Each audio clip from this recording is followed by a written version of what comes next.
Bonjour à toutes et à tous, je suis Hélène Renaud, la cofondatrice d'Absolute Agency et vous écoutez Insightcom. Au travers de ce podcast, nous allons parcourir les différents enjeux et les différentes facettes de la communication interne en 2021. Si vous trouvez ce podcast intéressant et enrichissant, n'hésitez pas à me mettre une note 5 étoiles sur les plateformes d'écoute ou à le partager avec des personnes qu'il pourrait intéresser. C'est super important pour nous et ça va nous aider à le développer. Merci beaucoup.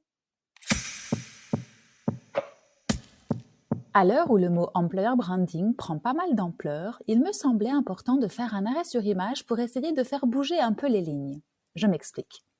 Nous sommes souvent confrontés, en tant qu'agence de communication, à la demande de nos clients qui souhaitent pouvoir améliorer ou tout simplement commencer une stratégie de marque employeur à destination de leurs futurs talents. Notre conseil à ces clients ou prospects est avant toute chose de, somme toute, voir midi à sa porte, si je puis dire, et de mettre un grand point d'attention sur les collaborateurs en place dans l'entreprise en tout premier lieu. Car tout le monde le sait, la satisfaction des employés et leur engagement dans l'entreprise a un grand pouvoir de rayonnement sur le monde extérieur. De plus, et je ne vous fais pas de dessin, avec les nouvelles générations qui notent tout ce qui bouge et où les sites comme Glassdoor permettent à tout un chacun de pouvoir connaître la satisfaction interne des employés en place, le réveil de certaines entreprises risque d'être difficile.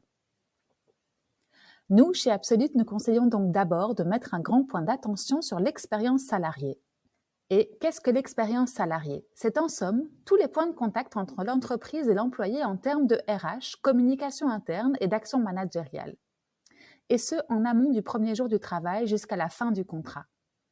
Une entreprise qui se soucie du bien-être de ses employés pourrait donc commencer par réaliser une enquête interne pour mieux comprendre ce qui se vit à l'intérieur de l'entreprise, toute population et tout métier confondu.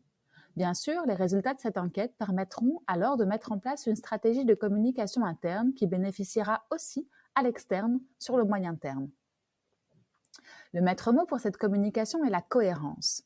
C'est seulement à ce prix que votre entreprise pourra capitaliser sur sa communication interne pour se transformer en un employeur branding réussi. Car comment donner une image positive et engageante de votre entreprise si vos collaborateurs en interne ne sont pas épanouis et que la motivation est tuée dans l'œuf? Une fois que votre employé expérience est satisfaisant, vous pourrez alors vous intéresser à votre employer branding et vous verrez alors que vous en serez d'autant plus attirant. Je terminerai cet épisode sur 2 chiffres qui datent de 2020. Sachez que 83% des embauches commencent par une recherche en ligne sur l'entreprise et que les entreprises avec une marque employeur forte diminuent de 43% leur coût d'embauche. Alors, à vos enquêtes de satisfaction et à bientôt pour un nouvel épisode.